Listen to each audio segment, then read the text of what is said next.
पृथ्वी है उसका द्रव्यमान कितना होता है, इसलिए ये भी कहा जा सकता है कि कैवेंडिश ने पृथ्वी को तोला था एक तरीके से। आज हम देखेंगे कि जो कैपिटल जी यानी गुरुत्वीय सार्वत्रिक नियतांक का मान ज्ञात किया, ठीक इसी प्रकार से एक और जी के बारे में हम पढ़ते हैं जिसे हम कहते हैं स्मॉल जी। स्मॉल जी जिसे गुरुत्वीय त्वरण भी कहा जाता है, उसके बारे में आज हम पढ़ेंगे। स्मॉल जी यानी गुरुत्वीय त्वरण क्या है, पहले तो हम ये समझने का प्रयास करेंगे। देखिए, हम सब जानते हैं कि दुनिया में जितने भी पिंड हैं वो सभी पिंड पृथ्वी, दुनिया में नहीं कह सकते हम, पृथ्वी पर जितने भी पिंड हैं उन सभी पिंडों पर पृथ्वी के द्वारा एक आकर्षण बल लगाया जाता है। और अगर किसी पत्थर को, किसी द्रव्यमान रूपी वस्तु को, ऐसी वस्तु को जिसका कोई ना कोई द्रव्यमान हो, उस वस्तु को जब ऊपर की ओर उछाला जाता है तो आप सब जानते हो कि ये वस्तु जो है वो नीचे की ओर वापस गति करती है। तो प्रत्येक जो वस्तु गुरुत्वीय बल में यानी गुरुत्वाकर्षण बल के प्रभाव में गति कर रही है, जब वो नीचे से ऊपर की ओर जा रही है और ऊपर से नीचे की ओर आ रही है, दोनों ही स्थितियों में उस वस्तु पर एक बल कार्य करता है, पृथ्वी का गुरुत्वाकर्षण बल। और उस गुरुत्वाकर्षण बल के कारण उस वस्तु में त्वरण उत्पन्न होता है। वो जो त्वरण है यानी उसके वेग में परिवर्तन होता है, त्वरण का मतलब है वेग में परिवर्तन। वो जो त्वरण है जो गुरुत्वीय बल के प्रभाव में वस्तु में उत्पन्न होता है, उस त्वरण को हम कहते हैं गुरुत्वीय त्वरण। इसको स्मॉल जी से डिनोट किया जाता है, अंग्रेजी में से हम ग्रेविटेशनल एक्सेलरेशन कहते हैं। तो अगर मैं सिंपल से परिभाषा देना चाहूं तो मैं कह सकता हूं कि गुरुत्वीय बल के प्रभाव में किसी पिंड के वेग में परिवर्तन की जो दर होती है, क्योंकि वेग में परिवर्तन की दर को त्वरण कहते हैं, और ये एक स्पेशल टाइप का त्वरण है तो ये भी त्वरण ही, लेकिन एक विशिष्ट बल के प्रभाव में हम इसे निकाल रहे हैं, इसलिए इसका नाम हमने अलग से दे दिया गुरुत्वीय त्वरण। तो हम कह सकते हैं कि पृथ्वी के गुरुत्वीय बल के प्रभाव में जब भी कोई पिंड गति करता है तो उस गुरुत्वीय बल के प्रभाव में वस्तु के वेग में परिवर्तन की जो दर होती है, उस परिवर्तन, वेग में परिवर्तन की दर को हम कहते हैं गुरुत्वीय त्वरण। ये जो गुरुत्वीय त्वरण है इसे स्मॉल जी द्वारा व्यक्त किया जाता है। स्मॉल जी का जो मान है वो उस वस्तु के आकार पर, आकृति पर और द्रव्यमान पर निर्भर नहीं करता है जिस वस्तु में त्वरण उत्पन्न हो रहा है। अब हम इसका मान ज्ञात करने के लिए एक कैलकुलेशन समझेंगे। मान लीजिए कि पृथ्वी जो है उसका द्रव्यमान है कैपिटल एम, और इस पृथ्वी के गुरुत्वीय क्षेत्र में कोई पिंड जो है वो नीचे की ओर पृथ्वी के गुरुत्वाकर्षण बल की दिशा में गति कर रहा है। ठीक है, पृथ्वी का गुरुत्वाकर्षण बल नीचे की ओर कार्य करता है। इस पिंड की जो नीचे की ओर गति कर रहा है, इस पिंड की पृथ्वी के केंद्र से जो दूरी है, वो जो दूरी है उस दूरी का मान है, मान लीजिए स्मॉल ऑफ आर। पृथ्वी के केंद्र से इसकी जो दूरी है उसका मान है स्मॉल ऑफ आर। तो पृथ्वी द्वारा इस वस्तु पर लगाया गया जो गुरुत्वाकर्षण बल होगा एफ, उसका जो मान होगा वो होगा जी इनटू दोनों पिंडों का द्रव्यमान, पृथ्वी का द्रव्यमान स्मॉल एम कैपिटल एम और जो पिंड है, छोटा पिंड है, उसका द्रव्यमान स्मॉल एम, अपॉन दोनों के बीच की दूरी का वर्ग। देखिए, जब भी किसी वस्तु पर कोई बल कार्य करे और वस्तु में त्वरण उत्पन्न हो, तो वो जो त्वरण उत्पन्न हो रहा है उस त्वरण के कारण हम ये कह सकते हैं वस्तु पर जो परिणामी बल होता है जिसे हम कहते हैं एम इंटू ए, वो उन सभी बलों के सदिश योग के बराबर होता है जिनकी वजह से त्वरण उत्पन्न हुआ है। तो यहां पर अगर हम बात करें कि ये जो पिंड है स्मॉल एम द्रव्यमान का छोटा पिंड, जब ये नीचे की ओर गति कर रहा है तो इस पर केवल एक बल कार्य कर रहा है, केवल एक बल कार्य कर रहा है, जिसको हम क्या कर रहे हैं, एफ बराबर G capital M small m upon R square. अगर यहां पर मान लीजिए इस पर दो बल कार्य कर रहे होते हैं, एक बल नीचे की ओर F1 और दूसरा बल भी मान लो नीचे की ओर ही कार्य कर रहा है F2, तो हम ये कहते हैं कि भाई ये जो F1 और F2 है इन दोनों का जो योग है वो m इंटू ए के बराबर होगा, यानी जितने भी बल लग रहे हैं उन सब का योग m इंटू ए के बराबर होता है। और जब एक ही बल लग रहा हो तो हम कहेंगे वो खुद बल ही m इंटू ए के बराबर होगा। तो इस वजह से हम ये कह सकते हैं कि जब भी कोई पिंड नीचे की ओर या किसी भी दिशा में गति कर रहा है, किसी भी दिशा में गति करने के लिए ये नियम है कि उस पिंड पर लगने वाले सभी बलों का योग m इंटू ए के बराबर होता है, अगर उसमें त्वरण उत्पन्न हो रहा है तो, और अगर उसमें त्वरण उत्पन्न नहीं हो रहा है पिंड में त्वरण उत्पन्न नहीं हो रहा है तो उस पर लगने वाले सभी बलों का जो कुल योग है वो शून्य होता है, क्योंकि ए का मान 0 हो जाएगा तो m इंटू ए का मान 0 हो जाएगा। तो अभी यहां पर अगर हम बात करें तो जो स्मॉल m द्रव्यमान का पिंड है उस पर एक ही बल लग रहा है, और जब एक ही बल लग रहा है तो इस बल का मान ही किसके बराबर होना चाहिए, m इंटू ए के बराबर। ठीक है, अब देखो यहां पर हमने पहले कहा कि ये जो छोटा पिंड है जो पृथ्वी की ओर आकर्षित हो रहा है, इस पर गुरुत्वाकर्षण बल लग रहा है G capital M small m upon R square. अब हम कह रहे हैं कि किसी भी पिंड पर लगने वाले सभी बलों का जो कुल योग होता है उसका मान होता है m इंटू ए। तो इस पिंड पर, जो छोटा पिंड है, जो स्मॉल एम द्रव्यमान का पिंड है, उस पर भी लगने वाले बल का मान क्या होना चाहिए, m इंटू ए होना चाहिए। अब कभी कभी क्या होता है, जब आप इसको बार बार पढ़ते हो बच्चों, तो आप ये समझ लेते हो कि m इंटू ए कोई नया बल है। ये कोई नया बल नहीं है, ये हमेशा याद रखना कि ये कोई नया बल नहीं है। ये बल उन सभी बलों के योग को दर्शाता है, ये सभी उन बलों के योग को दर्शाता है जो कि त्वरण उत्पन्न कर रहे हैं। जैसे एक उदाहरण ले रहा हूं, मान लीजिए कि एक व्यक्ति के पर्स में एक 10 रुपए का नोट है, ठीक है, और एक 5 रुपए का नोट है, तो कुल कितने रुपए उसके पास में हो गए, हम कहेंगे 15 रुपए। तो ये जो 15 संख्या मेरे पास में आई है, इसका कोई अलग से नोट नहीं है उसके पास में। ये जो 10 और 5 के नोट हैं, इन्हीं का टोटल मान 15 है। आप ये नहीं समझे कि 15 कोई अलग से रुपए हैं उसके पास में, नहीं, ये जो 10 रुपए और 5 रुपए के नोट है, इन्हीं का दूसरा नाम 15 रुपए दिया गया है। तो ठीक इसी प्रकार से किसी भी पिंड पर लगने वाले उन सभी बलों का जो योग, जो त्वरण उत्पन्न करते हैं, उसको एक नया नाम दिया गया है m इंटू ए। यानी कि मैं ये कहूंगा कि दो बल त्वरण उत्पन्न कर रहे हैं तो दोनों का योग m इंटू ए, और अगर एक बल त्वरण उत्पन्न कर रहा है तो वो बल खुद ही त्वरणकारी बल होगा।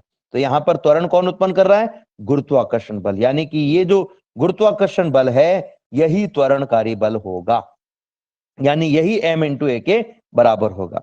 अब यहां पर ये जो m इंटू ए है, इसमें खास बात ध्यान रखनी है कि ये जो m इंटू ए है, इसमें द्रव्यमान उस पिंड का लेना है जिसमें त्वरण उत्पन्न हो रहा है, यानी कि छोटे पिंड में त्वरण उत्पन्न हो रहा है, छोटे पिंड के वेग में परिवर्तन हो रहा है, तो हम कहेंगे भाई छोटे पिंड का द्रव्यमान। और चूंकि ये जो त्वरण उत्पन्न हो रहा है ये गुरुत्वीय बल के प्रभाव में हो रहा है, इसलिए हम यहां पर ए की जगह नया एक साइन लिखेंगे जी। जो काम ए का है वही काम जी का है। जी और ए अलग अलग चीज नहीं है, ए और जी दोनों एक ही चीज है। ए कॉमन नाम है और जी स्पेशल नाम है। जैसे मैंने कई बार उदाहरण दिया है, मैं कहता हूं मान लीजिए कि होशियार विद्यार्थी, और एक मैं कहता हूं विद्यार्थी, तो विद्यार्थी तो कॉमन हो गया जिसमें सब कोई आ गए, और होशियार विद्यार्थी कौन हो गया, होशियार विद्यार्थी भी है तो विद्यार्थी ही, पर एक स्पेशल टाइप का विद्यार्थी हो गया, वो जो पढ़ने में अच्छा है, वो जो पढ़ने में इस प्रकार से अपनी पढ़ाई करता है कि सभी प्रश्नों के आसानी से उत्तर दे देता है, अपना समय पर होमवर्क पूरा करता है। वो विद्यार्थी जिसमें नॉलेज जो है वो अन्य विद्यार्थियों की तुलना में ज्यादा है या नियमित है, उसको हमने अलग नाम दे दिया, लेकिन है तो वो विद्यार्थी। तो ऐसे ही हमने इस त्वरण को एक अलग नाम दिया है गुरुत्वीय त्वरण, पर ये है त्वरण ही। तो यहां पर हमने क्या काम में ले लिया, ए की जगह जी काम में ले लिया। अब हम क्या कहेंगे कि ये दोनों जो है वो बराबर होने चाहिए। क्यों बराबर होने चाहिए, इसका रीजन मैं आपको बता ही चुका हूं कि ये m इंटू जी कोई नया बल नहीं है, ये उन सभी बलों का योग है जिनकी वजह से ये उत्पन्न हुआ है। तो ये गुरुत्वीय बल की वजह से त्वरण उत्पन्न हुआ है, तो हम कहेंगे भाई गुरुत्वीय बल के बराबर होगा, यानी कि G m into small m upon R square बराबर small m into G. Small m से स्मॉल m कट गया, क्या आ गया आपके पास में बच्चों, आपके पास में आ गया g का जो मान है, यानी गुरुत्वीय त्वरण का जो मान है स्मॉल g बराबर कैपिटल ऑफ जी इंटू पृथ्वी का द्रव्यमान अपॉन आर स्क्वायर। अब अगर मैं इस स्मॉल आर की बात करूं तो ये स्मॉल आर क्या है, आप ध्यान से देखिएगा बच्चों। अगर कोई पिंड पृथ्वी से ये स्मॉल आर दूरी पर है, तो ये स्मॉल आर जो है वो पृथ्वी की त्रिज्या कैपिटल आर और पृथ्वी के पृष्ठ से इस पिंड की ऊंचाई h, इन दोनों के योग के बराबर होगा। टोटल जो दूरी है, ये वाली जो टोटल दूरी है वो इस दूरी और इस दूरी, ये 1 और ये 2, इन दोनों दूरियों के योग के बराबर होगा।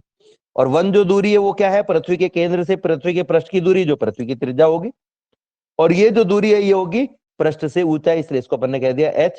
तो हम क्या कह सकते हैं कि स्मॉल r का जो मान है वो कितना होगा बच्चों? स्मॉल r का मान होगा कैपिटल R प्लस h। यहां पर रख दो। तो g बराबर capital of g into m upon r plus h। चूंकि स्मॉल r का स्क्वायर था इसलिए इस r प्लस h का भी स्क्वायर होगा। ठीक है। अब अगर मैं कहूं कि भाई मैं तो ये जो त्वरण है उस पिंड के लिए निकालना चाहता हूं जो पृथ्वी के पृष्ठ पर है, अभी जब ये पृथ्वी के पृष्ठ पर पहुंच गया है तब मैं त्वरण निकालना चाहता हूं, तो हम कहेंगे भाई पृथ्वी के पृष्ठ पर h का जो मान है वो हो जाएगा 0। जब कोई पिंड पृथ्वी के पृष्ठ पर पहुंच जाएगा तो जो ऊंचाई हम ले रहे थे पृथ्वी के पृष्ठ से उसका मान 0 हो जाएगा। तो इस इक्वेशन में h का मान 0 रख दो तो आपके पास में क्या आ जाएगा? g बराबर capital of g capital of m capital of g capital of m upon r का स्क्वायर।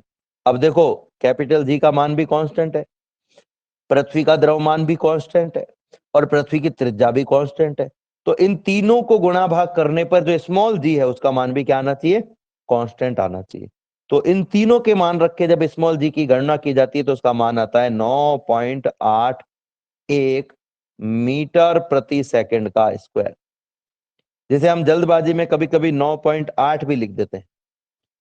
9.81 को 9.8 लिखा जा सकता है, तो 9.8 मीटर प्रति सेकंड स्क्वायर, लेकिन एग्जैक्टली मान क्या है? 9.81 मीटर प्रति सेकंड स्क्वायर। इसको हम कहते हैं पृथ्वी के पृष्ठ पर या पृथ्वी के पृष्ठ से अति निकट, जहां पर h को 0 या नगण्य माना जा सकता है। पृथ्वी के पृष्ठ से अति निकट जो पिंड हैं उनके लिए गुरुत्वीय बल के प्रभाव में जब वो गति करते हैं तो जो त्वरण है g उसका मान 9.8 होता है।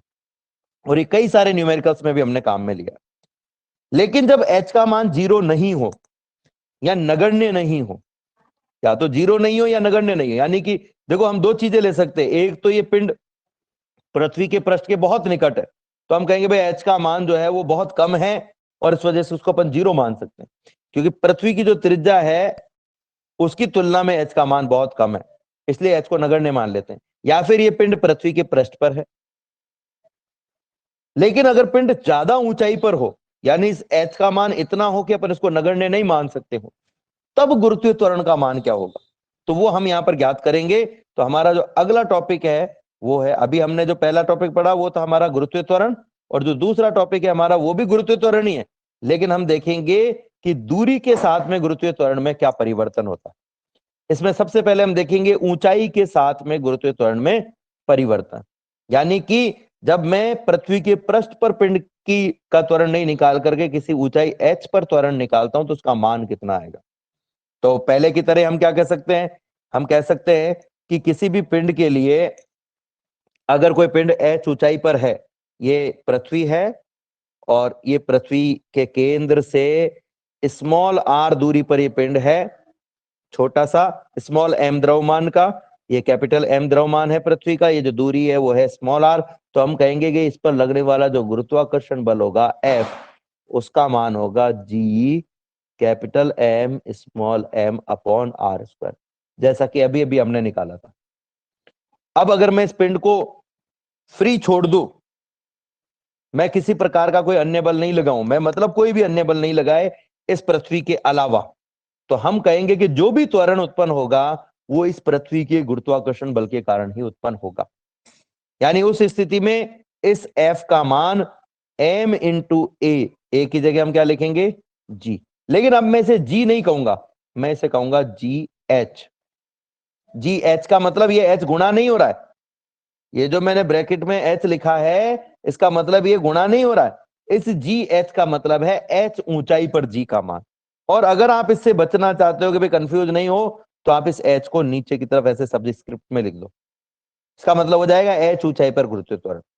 अब चूंकि पृथ्वी द्वारा लगाया गया गुरुत्वाकर्षण बल ही इसमें त्वरण उत्पन्न कर रहा है, तो ऐसी स्थिति में हम कहेंगे कि ये जो capital G small capital M small m upon r square बल था, यही m इंटू GH के बराबर होगा। वो वही इक्वेशन आ रहा जो अभी थोड़ी देर पहले हमने किया, m से m कट गया, GH बराबर हमारे पास में क्या आ गया?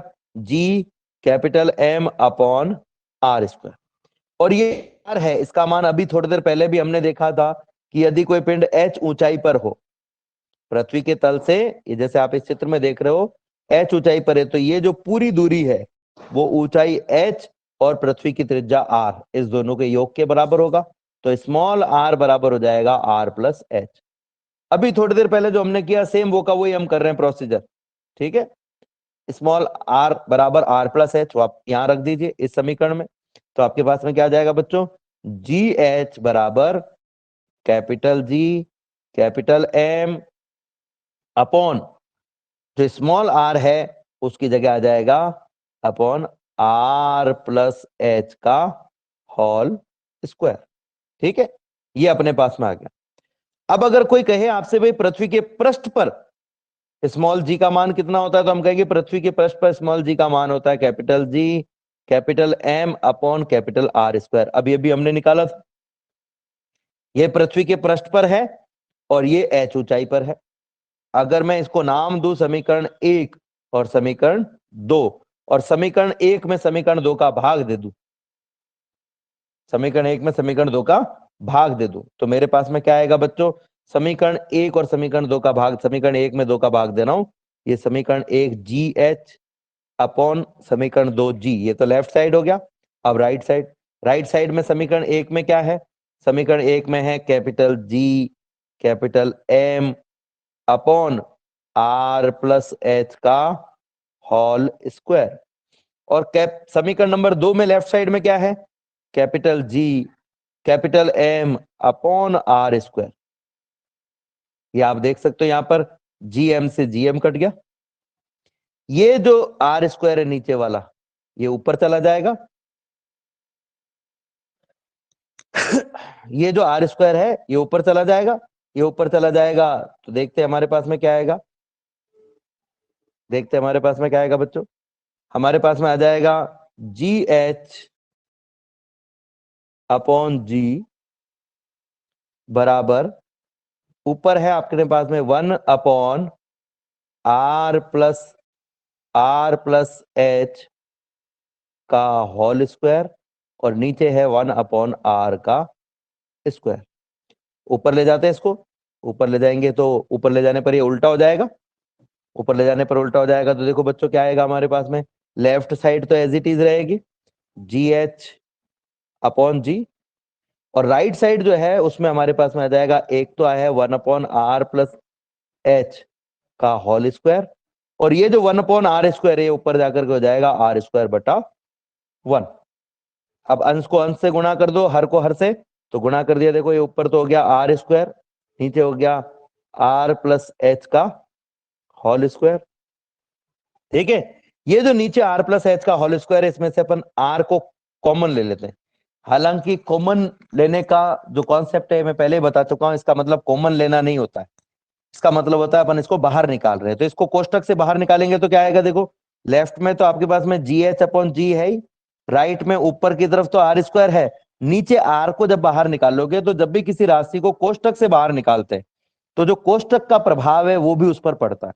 यानी कि कोष्टक की घात 2 है, तो जब आप आर को बाहर निकालोगे तो आर की घात भी बाहर 2 होगी। अंदर क्या रहेगा, आर में आर का भाग दिया 1, बाहर निकालने का मतलब क्या है, जब अपन किसी चीज को बाहर निकाल रहे हैं इसका मतलब अपन क्या कर रहे हैं, अंदर दोनों राशियों में उसका भाग दे रहे हैं। तो हमने आर को बाहर निकाला, आर में आर का भाग दिया 1 हो गया, प्लस एच में आर का भाग दिया हो गया एच अपॉन आर, ठीक है।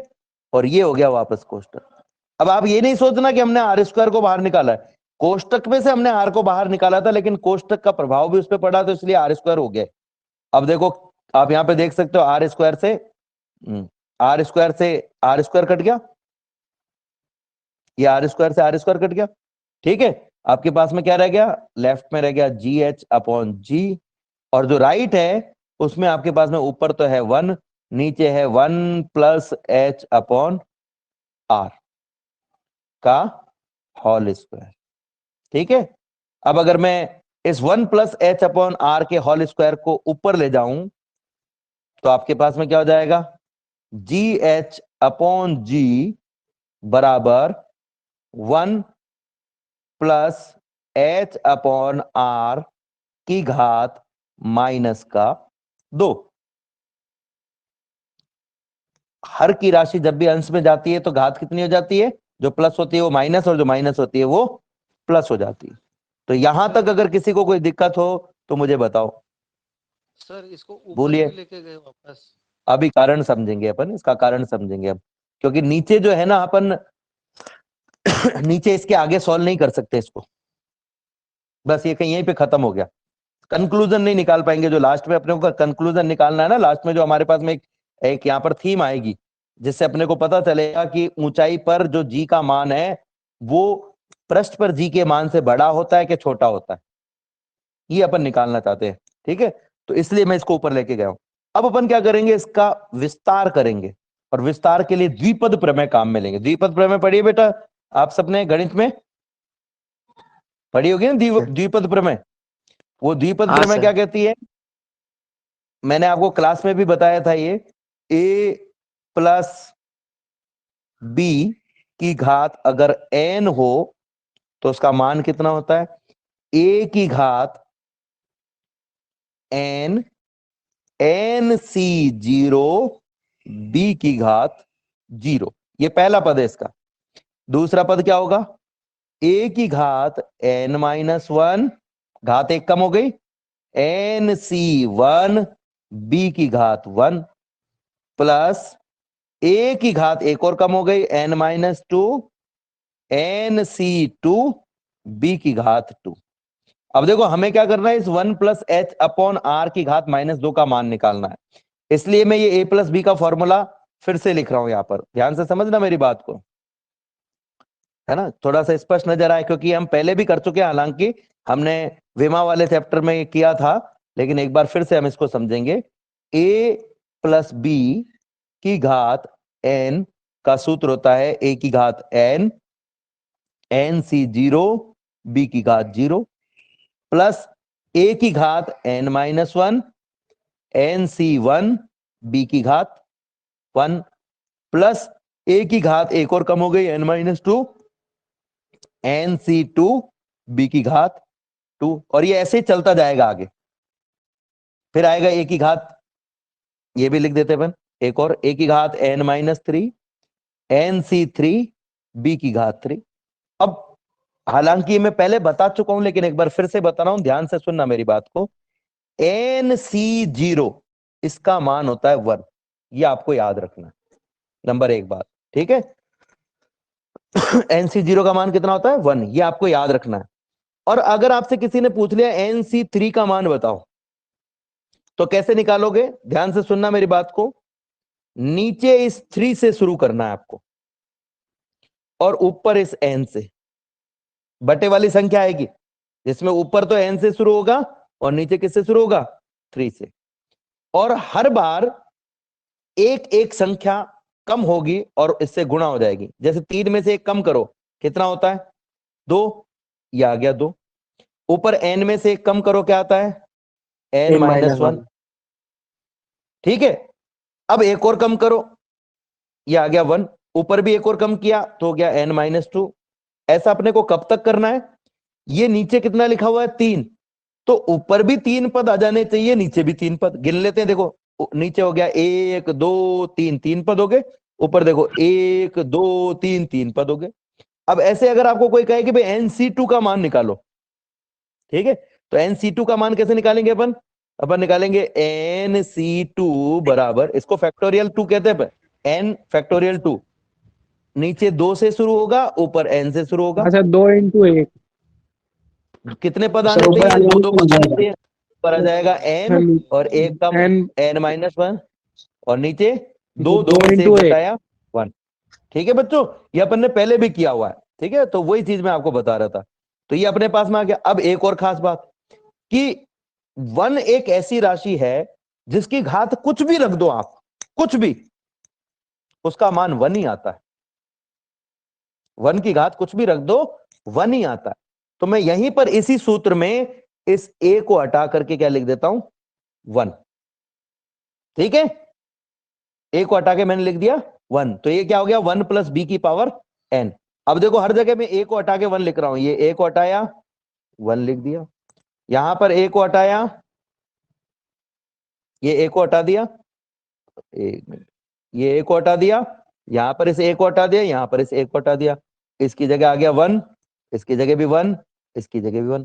अब देखो 1 की पावर n कितना आएगा इसका मान, 1 की पावर कुछ भी हो उसका मान 1 ही आता है, और 1 से गुणा करने पे कोई फर्क पड़ेगा क्या? कुछ नहीं नहीं सर।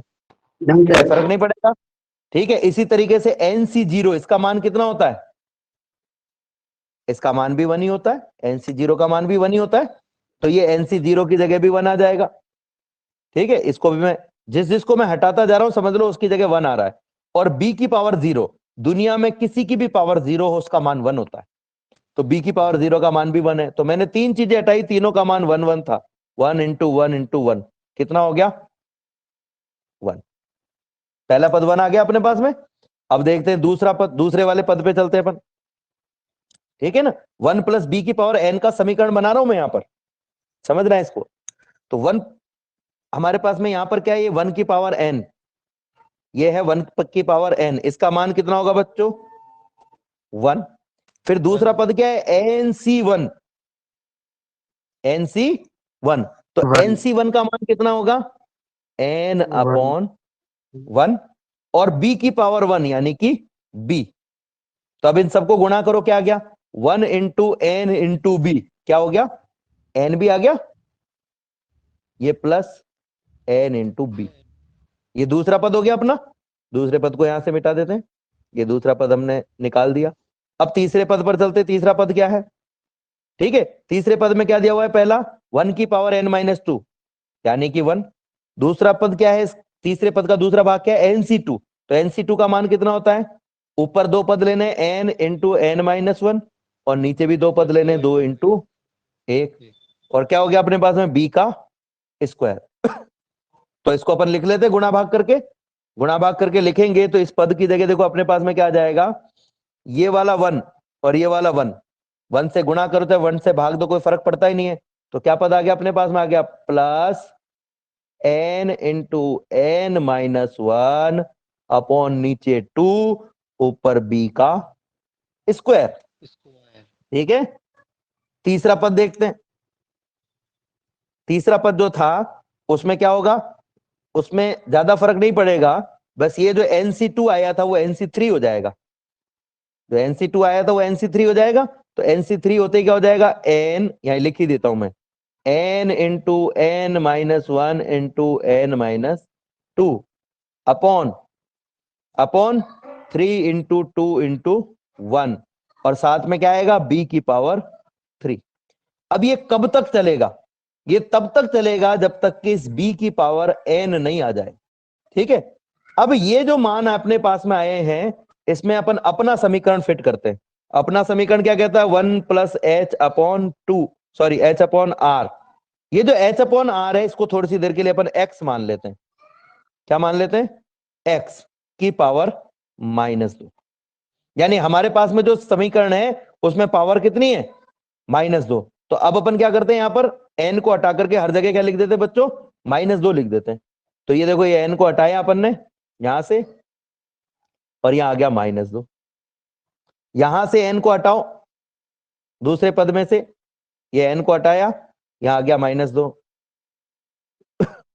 दूसरे पद में से n को हटाया तो यहां पर भी क्या आ जाएगा -2, ये -2 आ गया, ये -2। अब इस वाले पद में से n को हटाना अपने को, तो देखते हैं ऊपर क्या है। ऊपर है अपने पास में n यानी कि -2, और दूसरा पद है n-1। n-1 का मतलब होता है n में से एक घटा दो, तो -2 में से एक घटाएंगे तो कितना आएगा, -3। -3। यही आएगा बच्चों, यही आएगा ना, अपॉन नीचे क्या है 2। ठीक है, ये 2 से 2 कट गया, और एक है b स्क्वायर।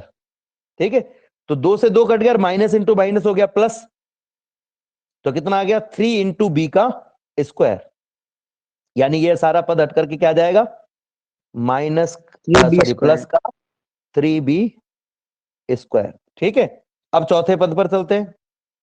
चौथा पद क्या हो जाएगा, मैंने 4 ही पद क्यों लिखे ये भी बताऊंगा मैं आपको।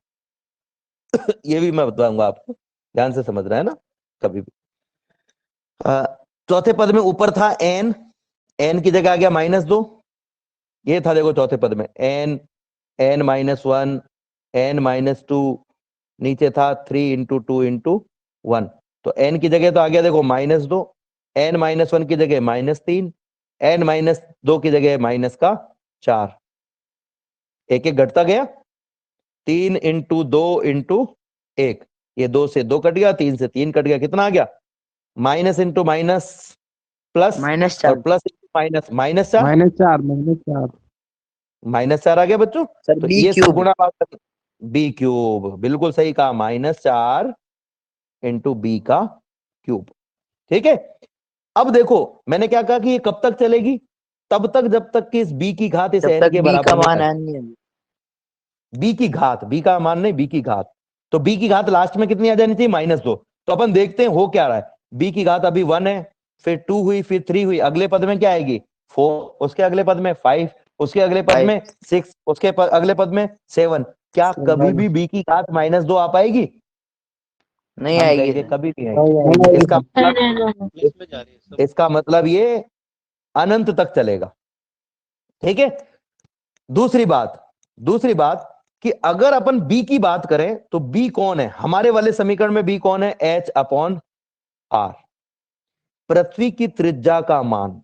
अगर ऐसा है, ध्यान से सुनना मेरी बात को, अगर ऐसा है कि जो h का मान है वो पृथ्वी की त्रिज्या में की तुलना में कम है, तो h/r का मान कितना आएगा? जैसे मान लो h का मान 1 है और पृथ्वी की त्रिज्या मान लो 100 है, तो 1/100 हो गया 0.01, ठीक है ना। लेकिन अगर कोई कहे कि इसका स्क्वायर कर दो, बी का स्क्वायर भी आ रहा है ना यहां पर, इसका स्क्वायर कर दो, तो स्क्वायर का मान कितना आएगा? h/r का मान अगर 0.01 आया तो स्क्वायर का जो मान है वो आएगा 0.0001। और कहेगी भाई क्यूब कर नगण्य दो, हो जाएगा। तो इसका मान 0.0000001, यानी कि 2 से बड़ी घात के पद जितने भी है वो सारे के सारे छोटे मान वाले, यानी अपन इसको क्या कर सकते हैं? नगण्य कर सकते हैं। ठीक है ना, तो यहां पर इन सबको मैंने क्या कर दिया? नगण्य कर दिया। और ये जो b है उस b को हटा करके हमने लिख दिया h/r। समझ में आई बात कि नहीं? तो अब देखो ये b जो है इसको हटा के मैंने लिख दिया h/r। तो हमारे पास में क्या गया? 1 + h/r की घात -2 का जो मान है वो लगभग आ गया 1 - 2h/r। 2h/r। ठीक है, 1 - 2h/r, ये अपने पास में इसका मान आ गया। ठीक है, ये लगभग मान आ गया। अब आपको परीक्षा में क्या करना बच्चों? परीक्षा में ऐसे निकाल के बताने की जरूरत नहीं है। ये तो मैंने आपको बताया कि 1 - 2h/r कैसे आया, आप डायरेक्ट भी लिख सकते हो इसमें, ये लिख करके कि द्विपद प्रमेय से, ठीक है, द्विपद प्रमेय से उच्च घातों को नगण्य मानने पर ये हमारे पास में आ गया। अब ये जो मान है, तो ये जैसे मान मैं रख पीडीएफ रहा हूं में लिख सभी, रखा है वैसे। हाँ वैसे लिख सकते हो बिल्कुल, ठीक है ना, पर आपको पता होना चाहिए कि आया कहां से। ठीक है, तो अब हम देखें समीकरण क्या था हमारे पास में? था GH/G बराबर 1 + h/r की घात -2। ये जो 1 + h/r की घात -2 है, इसकी जगह आ जाएगा 1 - 2h/r। ठीक है, ये हो गया GH/G। इस G को इधर ले जाऊं तो हो जाएगा GH बराबर G × 1 - 2h/r। ठीक है, ठीक है बच्चों। अब देखो अगर मैं इस पूरे को देखूं तो ये जो h है ऊंचाई, क्या इसका मान कभी भी ऋणात्मक होता है? h ऊंचाई का मान कभी भी ऋणात्मक नहीं हो सकता, और r का मान भी ऋणात्मक नहीं हो सकता। ना तो h का मान ऋणात्मक, ना ही r का मान ऋणात्मक। h का मान भी ऋणात्मक नहीं है, r का मान भी ऋणात्मक नहीं है, तो h/r का मान क्या होगा? हमेशा धनात्मक होगा। धनात्मक होगा। हमेशा हमेशा क्या होगा? धनात्मक होगा। और ये जो 2 है ये तो ऑलरेडी धनात्मक है, तो 2 × h/r ये धनात्मक राशि आएगी, यानी 1 में से हमको कोई धनात्मक राशि को घटाना है। ये जो भी राशि आएगी उसको घटाना है। जब हमने इसको घटाएंगे तो संख्या जो आएगी टोटल, जैसे मान लो 1 में से मैंने 0.2 को घटा दिया, है ना, यहाँ पे 0.2 को घटा दिया, तो जो संख्या आएगी वो 1 से बड़ी आएगी कि छोटी आएगी? छोटी आएगी। छोटी आएगी ना। यानी ये जो अपन निकाल रहे हैं यहाँ पर, जो समीकरण अपन लिख रहे हैं, GH बराबर G into 1 minus 2H upon R, इसमें ये जो 2H अपॉन R को घटाएंगे तो ये जो संख्या है ब्रैकेट की, ये 1 से छोटी आएगी। ठीक है, अब थोड़ी सी देर के लिए मैं इसको मान लेता हूं, ये जो G है उसका मान मान लेते हैं अपन 10 है, मान लो 10 है। ठीक है, और ये जो ब्रैकेट की संख्या है इसका मान 1 से छोटा है। अगर इसका मान 1 होता तो GH का मान कितना आ जाता?